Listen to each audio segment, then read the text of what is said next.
오늘 하나님께서 우리에게 주신 말씀은 민수기 13장 1절에서 24절까지의 말씀입니다. 하나님의 말씀을 봉독하겠습니다. 여호와께서 모세에게 말씀하여 이르시되 사람을 보내어 내가 이스라엘 자손에게 주는 가나안 땅을 정탐하게 하되 그들의 조상의 가문 각 지파 중에서 지휘관 된 자 한 사람씩 보내라.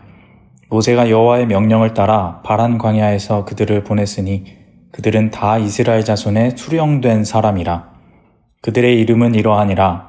르후벤 지파에서는 삭굴의 아들 삼무아요, 시므온 지파에서는 호리의 아들 사바시요, 유다 지파에서는 여분네의 아들 갈렙이요, 이사갈 지파에서는 요셉의 아들 이갈이요, 에브라임 지파에서는 눈의 아들 호세아요, 베냐민 지파에서는 라부의 아들 발디요, 스불론 지파에서는 소디의 아들 갓디엘이요, 요셉 지파 곧 므낫세 지파에서는 수시의 아들 갓디요, 단 지파에서는 그말리의 아들 암미엘이요, 아셀 지파에서는 미가엘의 아들 스두리요, 납달리 지파에서는 웁시의 아들 나비요, 갓 지파에서는 마기의 아들 그우엘이니 이는 모세가 땅을 정탐하러 보낸 자들의 이름이라. 모세가 눈의 아들 호세아를 여호수아라 불렀더라. 모세가 가나안 땅을 정탐하러 그들을 보내며 이르되 너희는 네겝길로 행하여 산지로 올라가서 그 땅이 어떠한지 정탐하라. 곧 그 땅 거민이 강한지 약한지 많은지 적은지와 그들이 사는 땅이 좋은지 나쁜지와 사는 성읍이 진영인지 산성인지와 토지가 비옥한지 메마른지 나무가 있는지 없는지를 탐지하라. 담대하라. 또 그 땅의 실과를 가져오라 하니 그때는 포도가 처음 익을 즈음이었더라. 이에 그들이 올라가서 땅을 정탐하되 신광야에서부터 하맛 어귀 르홉에 이르렀고 또 네겝으로 올라가서 헤브론에 이르렀으니 헤브론은 애굽 소안보다 7년 전에 세운 곳이라. 그곳에 아낙 자손 아히만과 세세와 달메가 있었더라. 또 에스골 골짜기에 이르러 거기서 포도송이가 달린 가지를 베어 둘이 막대기에 꿰어 매고 또 석류와 무화과를 따니라. 이스라엘 자손이 거기서 포도를 베었으므로 그곳을 에스골 골짜기라 불렀더라. 아멘. 이스라엘 민족이 아론과 미리암의 일로 잠시 행진을 멈추었다가 출발하여 이제 12장 마지막 절에서 바란 광야에 진을 쳤다고 나옵니다. 바란 광야라 하는 이곳은 나중에 나오지만 가데스 바네아라는 곳입니다. 가데스 바네아는 이스라엘이 12 정탐꾼을 보낸 곳으로 유명합니다. 이곳에서 하나님은 정탐을 위해 12명의 정탐꾼을 선발하라 명령하십니다. 2절 말씀입니다. 사람을 보내어 내가 이스라엘 자손에게 주는 가나안 땅을 정탐하게 하되 그들의 조상의 가문 각 지파 중에서 지휘관 된 자 한 사람씩 보내라. 신명기에 보면 동일하게 가데스 바네아에서 정탐꾼을 보내는 장면을 다시 언급하는데 신명기에서는 조금 다르게 표현하는 부분이 있습니다. 신명기 1장에 보면 정탐꾼을 보내는데 백성들이 먼저 모세 앞에 가서 가나안 땅을 정탐하러 가자 제안하고 모세와 하나님이 허락하는 것으로 나옵니다. 그런데 오늘 본문 민수기에서는 처음부터 하나님이 명령하신 것으로 나오지요. 어떤 것이 맞다 틀리다라고 보기보다는 두 기사를 종합해서 먼저 가나안 땅 정탐에 대한 뜻이 백성에게서 있었고 이를 하나님이 아시고 이렇게 명령하신 것이라 할 수 있습니다.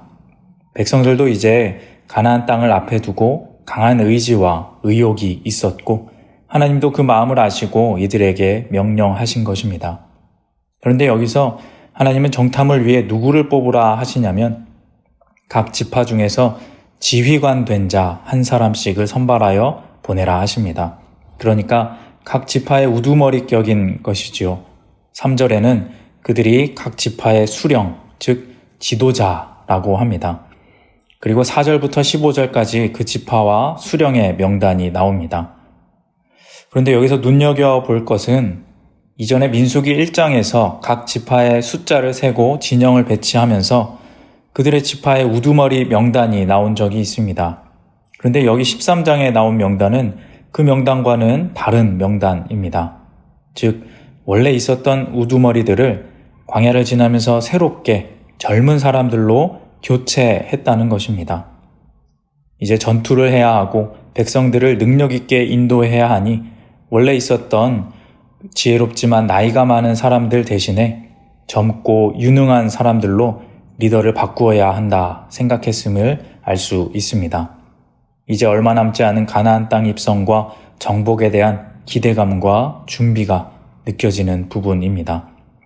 그리고 이 명단에는 우리가 잘 아는 여호수아와 갈렙도 포함되어 등장합니다. 그리고 또한 놀라운 것은 무엇이냐면 정탐을 가는 사람들이 각 지파의 지도자들이라는 것입니다. 보통 정탐꾼은 능력이 있고 지혜로운 사람이긴 하지만 리더가 직접 가지는 않습니다. 적지에 보내는 것이기 때문에 위험하기도 하고 리더는 본진에 남아서 다음 할 일을 생각하고 남은 백성을 책임지는 역할을 해야 합니다.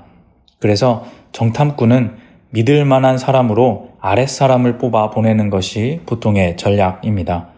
그런데 여기서는 리더가 직접 가는 것입니다. 젊은 사람들이기도 하지만 각 지파의 12리더가 함께 적진으로 보내지는 것은 그만큼 이 작전은 이스라엘 백성에게는 자신들의 모든 것을 걸 만큼 중요한 작전이었던 것입니다. 이렇게 힘들게 광야 길을 걸어온 것도 그 좋은 땅 애굽을 죽음의 위협을 무릅쓰고 탈출한 것도 이 모든 것이 오늘을 위함이었습니다. 이제 바로 눈앞에 그 약속의 땅이 펼쳐졌습니다. 한 걸음만 더 가면 될 것 같은데 이제 그 한 걸음에 앞서서 더욱 완벽히 하기 위해 각 지파에서 가장 뛰어난 사람들을 모아 리더로 세우고 그들을 정탐꾼으로 보내는 것입니다. 지금까지의 상황으로 보았을 때 이스라엘은 지금 희망과 기대로 가득 차 있음을 알 수 있습니다. 출애굽하여 홍해 바다를 건너고 광야 길을 걸으며 참 많이 힘들었습니다. 그렇게 기적을 보여주신 하나님께 또 불만 불평을 늘어놓을 만큼 리더인 모세를 계속해서 힘들게 하고 원망했을 만큼 광야는 힘들었습니다. 하지만 힘들어도 가는 목적이 있었습니다. 바로 하나님 약속하신 땅, 젖과 꿀이 흐르는 땅 가나안이 있었습니다. 이제 그 앞에서 리더도 젊은 리더로 바꾸고 정탐도 그 리더가 솔선수범하여 직접 가게 됩니다. 하나님 명령도 있었지만 백성들도 모두 뜻을 같이하여 정탐을 보내 이제 완벽하게 가나안 정복을 시작하려 하는 것입니다. 그리고 17절부터 20절까지는 모세가 정탐꾼들에게 어떻게 정탐해야 하는지 자세하게 알려주는 부분이 나옵니다. 그곳 거민이 강한지 약한지 산지인지 평지인지 토지가 좋은지 나쁜지 전쟁부터 해서 살아갈 터전에 대해 주도 면밀하게 정탐할 내용들을 일러줍니다. 모세 또한 철저하게 준비했음을 알 수 있습니다. 그리고 21절부터 진짜 정탐이 시작됩니다. 그리고 과연 그곳 땅은 좋았습니다.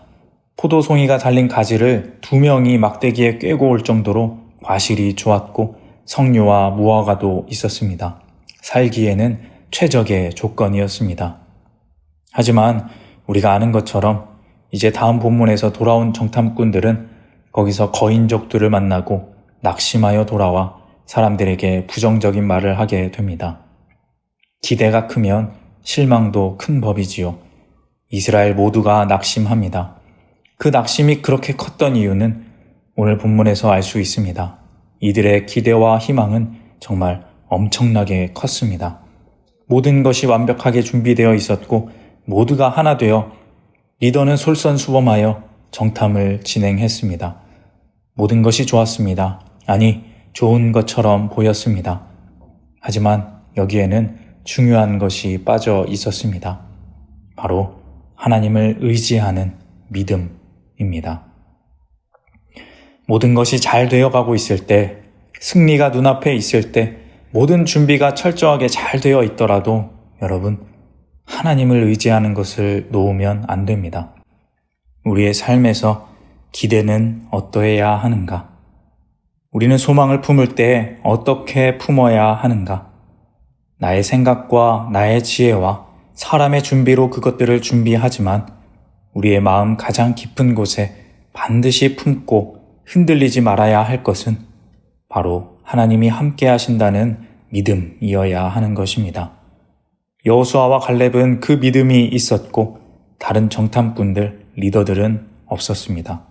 그저 기대와 자신의 의지만 있었던 것입니다. 사랑하는 성도님 여러분, 우리가 무슨 일을 할 때, 특히 정말 기대하고 소망하던 일이 이루어지려 할 때 가장 먼저 가져야 하고 또 잊지 말아야 할 것이 있습니다. 바로 하나님께서 이 모든 일에 함께 하시고 하나님께서 함께 하시면 이 일이 하나님의 뜻이라면 반드시 이루어진다는 믿음이 있어야 하는 것입니다. 그렇다고 내가 하고 싶은 일은 아무 일이나 다 그렇게 믿음을 가지는 것은 안 되지만 내가 볼 때 이것이 분명 하나님의 뜻이다 확신이 든다면 그렇다면 믿음을 가지시기 바랍니다. 믿음을 가져도 됩니다. 하나님께서 반드시 이루어 주실 것입니다. 기대가 클 때, 소망이 정말 벅차오를 때, 이제 정말 다 되었다 생각될 때, 그때가 하나님을 믿어야 할 때입니다. 기대가 가득 찬 만큼 내 마음에 하나님 계실 공간을 마련하시기 바랍니다. 가능성이 큰 만큼 더 기도하시기 바랍니다. 하나님의 뜻하신 바는 반드시 이루어지니 낙심하지 않고 믿을 때 분명히 이루어 주실 것입니다. 그 믿음을 가지고 어떤 어려움도 하나님을 의지하며 이겨 나가시기를, 그렇게 하나님의 도움으로 늘 승리하는 복된 삶 살아가시는 우리 모두가 다 되시기를 주님의 이름으로 소망합니다. 기도하겠습니다. 하나님 아버지 감사합니다. 그 크신 사랑으로 우리를 구원하시고 생명을 주심에 참으로 감사드립니다.